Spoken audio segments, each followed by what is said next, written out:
A little over 2 years ago, I created this channel to try and become the best and most realistic franchise YouTuber. To date, we are up to 570 plus subscribers and continue to grow as a community.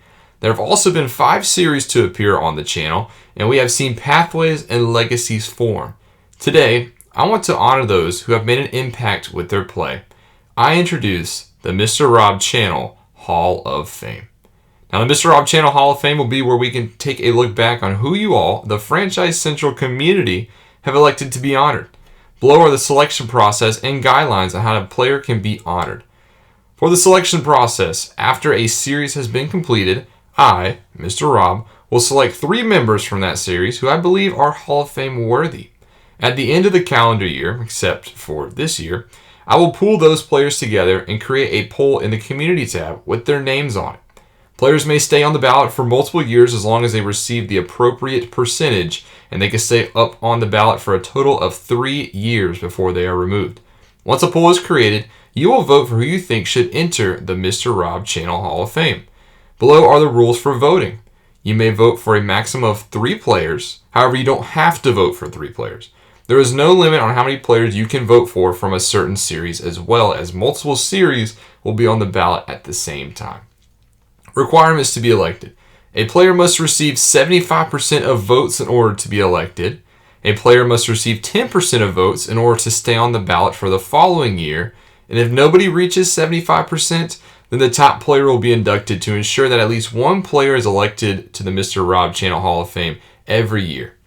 And that is how the Mr. Rob Channel Hall of Fame works. Thank you all for making this channel what it is, and I hope we, as a community, can honor those players who have been integral to the success of our teams here on the channel. And now it's time to go through the very first ever ballot for the Mr. Rob Channel Hall of Fame. There will be 3 series on the ballot for today, starting off with the New Orleans Pelicans series from NBA 2K20, the very first series I ever did here on the channel, and that still gets very good views to this day. Now, I can't give you a good reason as to why there has not been another NBA series here on the channel for the past 2 years, but we can all appreciate the very first series that started it out. Now, I'll go through the 3 nominees, but before we get there, let's take a look at the Pelicans. Year 1, they went 33-49, and they missed the playoffs. And then in year 2, they went 43-39, and got the 8th seed and made the NBA playoffs. Now, they took that 8th seed and made it all the way to the Western Conference Finals, where they lost to the Trailblazers in a 5-game set.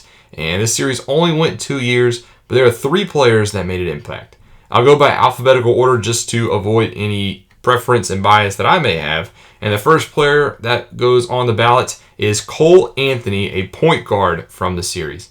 Now, Cole Anthony was the number 4 overall pick in the year 1 draft after the first year concluded out of North Carolina. We were very lucky to sneak into the lottery, and we used that 4th pick to address our point guard of the future. And he might have only been in for 1 season, but boy, did he make an impact. He was the year 2 Rookie of the Year in the NBA. He averaged 19.1 points per game, 5.2 rebounds per game, 7.8 assists per game, 1.9 steals per game, shot 49% from the field, 42% from 3-point, and 69% from free throw. And Cole Anthony was a big reason why we made it to the playoffs that second year. The second nominee for the New Orleans Pelicans series is Jrue Holiday, the shooting guard. And he was the top-rated player at the start of the series. He was the backbone that we were able to build this team around. His accolade was after the first year, he was an all-defensive second-teamer, as that made that group in the 2019-2020 season. Since he was on for both series, year 1, he averaged 18.6 points per game, which was a team high, 3.9 rebounds per game, 5.5 assists per game, 1.7 steals per game, shot 47% field goal wise, 30% 3-point, and 82 free throw. Now, he stayed on the team going into year 2, and his points per game went down to 15.1 points per game. He didn't really need to carry the load as much with Cole Anthony coming down. 3.7 rebounds per game, 5.7 assists per game, 1.6 steals per game, shot 51% from the field, 38% from the 3-point line, and 75% from the free throw line. And Jrue Holiday gets my recognition just because the reason why Jrue Holiday is on this ballot is because he was part of the series since the beginning and was just kind of that anchor we were able to rely on. The final nominee is Zion Williamson, the power forward, the number 1 overall pick in the 2019 NBA draft out of Duke. The player I was looking forward to playing as the most going into this series. He did miss some time at the beginning, but in his first year, he was voted to the all-rookie first team. And in that first year, he averaged 21.5 points per game, 8.2 rebounds per game, 2.1 assists per game, shot 57% from the field, 25% from three-point, and 59% from free throw. Now, the reason I said he didn't start or lead the team in points per game, as well as the reason why he wasn't Rookie of the Year, is because he only played in 55 games that first year. He missed the first little bit of the season with the preseason injury. But year 2, in his first full season in the NBA, he averaged 21.9 points per game, 9.9 rebounds per game, so basically a double-double, 3.2 assists per game, 54% from the field, 30 from three-point, and 66 from the free throw line. And Zion Williamson is the face of the franchise, and he would have been a big part going forward with the Pelicans. And those are my 3 nominees for the New Orleans Pelicans. Now, the second series on the ballot for today is the Houston Astros series from MLB The Show 20, which was my longest episodic series here on the channel with 96 episodes. Now, we only got through 2 seasons with the Houston Astros thanks to year-to-year saves being removed. And in those 2 years, starting off with year 1, the Astros went 89-73, and despite their record, they missed the playoffs. Year 2, they did bounce back, and they won 101 games and only lost 61, and were granted the 2 seed in the American League. They made it to the ALCS, where they lost to the Yankees in 6 games. Now, my 3 players voted for the Houston Astros I would like to nominate. First up, Yordan Alvarez, the designated hitter for the team. He was coming off of a Rookie of the Year season going into the series, and in year 1, he hit .265 with 43 home runs and 115 RBIs, both team highs. He had 4 steals and had a .884 OPS. He was the power bat to go through that first season. Year 2, he hit .273 with 32 home runs and 102 RBIs, 5 steals, and a .831 OPS. So while his power numbers went down, he batted a little better, and Alvarez, just somebody you can count on in the middle of your lineup.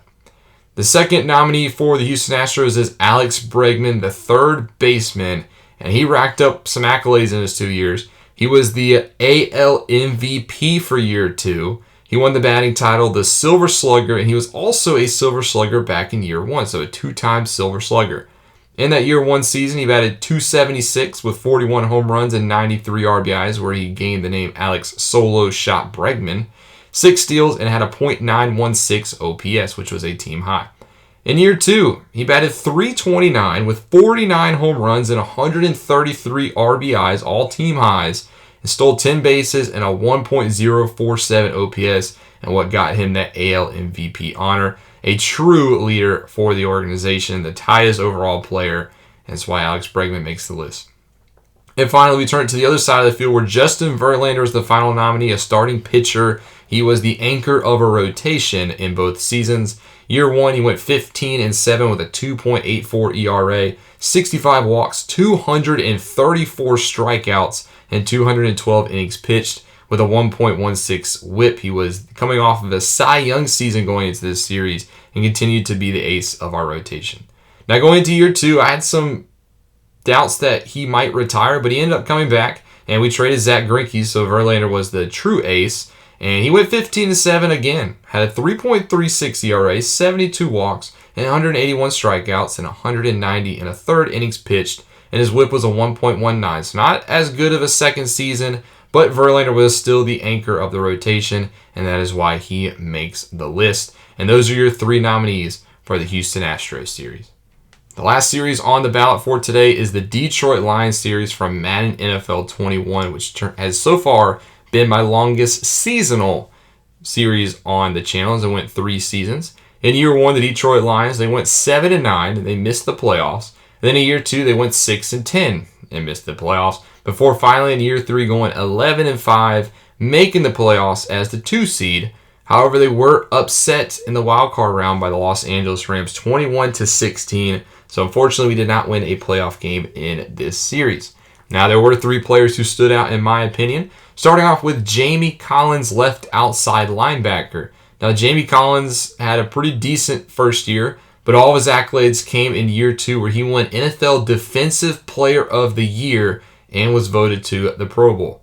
Now, going back to that year 1 season, he had 47 tackles, 6 tackles for a loss, and 8 sacks, mostly used as a pass rusher, before in year 2 kind of being more turned into a coverage linebacker, which is where he shined. 178 tackles. That was first in all of the NFL.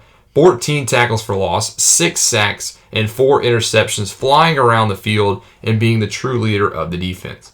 Now, year 3, he took more of a backseat role. He had 69 tackles, 2 sacks, but still came away with 3 interceptions, despite mostly being a base linebacker. Second nominee is Trey Flowers, the right end, the anchor of the defensive line. He made the Pro Bowl back in year 1 with his 16 sacks, which tied the NFL for the league lead. He also had 71 tackles and 11 tackles for loss.